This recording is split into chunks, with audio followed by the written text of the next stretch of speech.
welcome to Tech Talk, the Banker's video series looking at developments in the fintech world. I'm Joy Macknight, technology editor at The Banker, and in the studio with me is Danny Aranda, Managing Director of Europe at Ripple, which uses distributed ledger technology to improve cross-border payment settlement. Danny, thanks so much for joining us today. Pleasure to be here. Thank you for having me. Can you tell me a little bit about Ripple and what it does? Sure. We are an enterprise software company, and we create blockchain-based infrastructure for banks to do payments and settlement cross-border. Okay, but how does that actually make the payment settlement more efficient? Sure. So when you look at international payments today, they're somewhat not fit for purpose in terms of what the market is now demanding. Our whole view of the market is that the internet is changing a lot of things. And most fundamentally, it is changing the way that people do transactions, the way they do commerce, right? People are buying online. Also, their behaviors are changing. Things are expected to be more on demand. If I send you an email, I expect you to receive it instantly. So given those changes, we don't think that the financial infrastructure today has really caught up with that.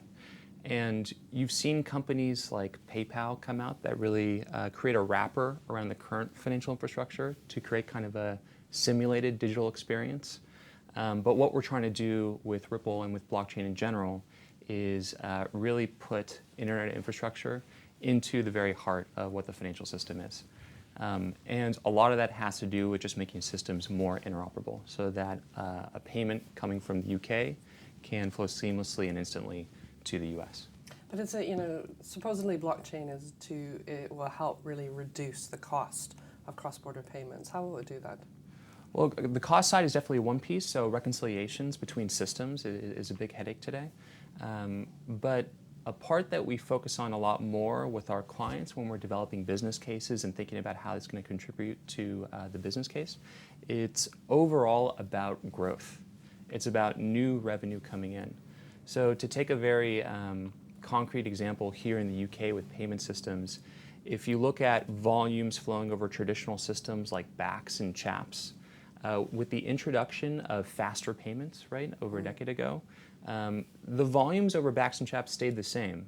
But when you introduce this new low-value mechanism to do payments, that was a growth area. It was enabling new kinds of use cases, people just paying each other, things that they weren't able to do before. So we think that's where the growth is going to come from with these kind of capabilities as well. New kinds of use cases that previously weren't possible with that existing infrastructure, so new technology to enable those things. Okay, and how are banks really engaging with Ripple? Sure, so we work with about 90 banks around the world today. About 30 of them are doing transactions live, right, real money with each other.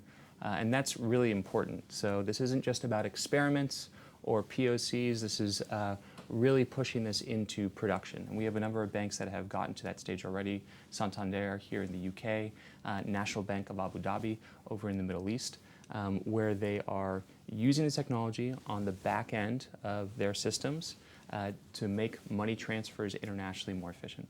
So what will it take actually for mass adoption of blockchain technology? Sure. I think a crucial piece of our company is our focus. I think if you want to deliver a solution, it has to solve a really finite problem. And when you're a startup, when you're a new company with limited resources, that focus really, really matters. So we think to make this a reality, there has to be real solutions that can be deployed in production, that solve real problems, and that requires honing in on kind of one specific area rather than being very, very broad about where this can be applied. Blockchain, I think, has been particularly challenged in that area because I think a lot of the market, the media as well, has really tried to see it as a panacea, right, that it's going to solve all these problems. But I think what has served us, at least us, very, very well, is to really hone in on one specific area, interbank cross-border payments, and try to improve some of the inefficiencies there.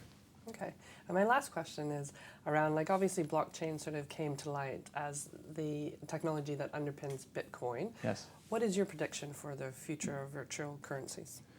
We're actually very bullish on digital currencies. So we recognize that there's a checkered past to some of how that was introduced to the public. But we certainly view digital currencies as a core use case, a core value proposition to blockchains, especially public blockchains. And the specific area that we're looking at digital currencies has to do with the whole domain that we're looking at in payments and settlement. So a test that we did last year with 12 Tier 1 and Tier 2 banks was to use a digital currency as a mechanism of transfer. So typically if banks want to transact with each other, they're going to open up accounts with each other. But here they're opening up a virtual account on a blockchain and moving digital currency to each other, which could reduce a lot of the overhang in terms of doing cross-border payments with each other. Okay, great. Thank you so much for coming in today, Danny. Terrific. Thank you for having me as well.